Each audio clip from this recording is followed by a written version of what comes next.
Hi guys, today I want to show you how to add a website shortcut icon to home screen on your Vivo V23.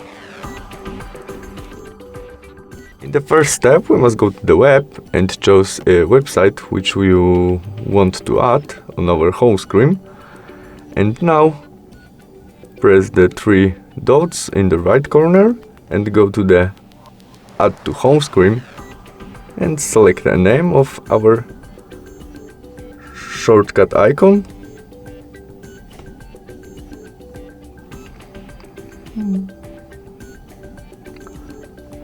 We make a name of hard reset and click add and add automatically. And now on our home screen we have an icon.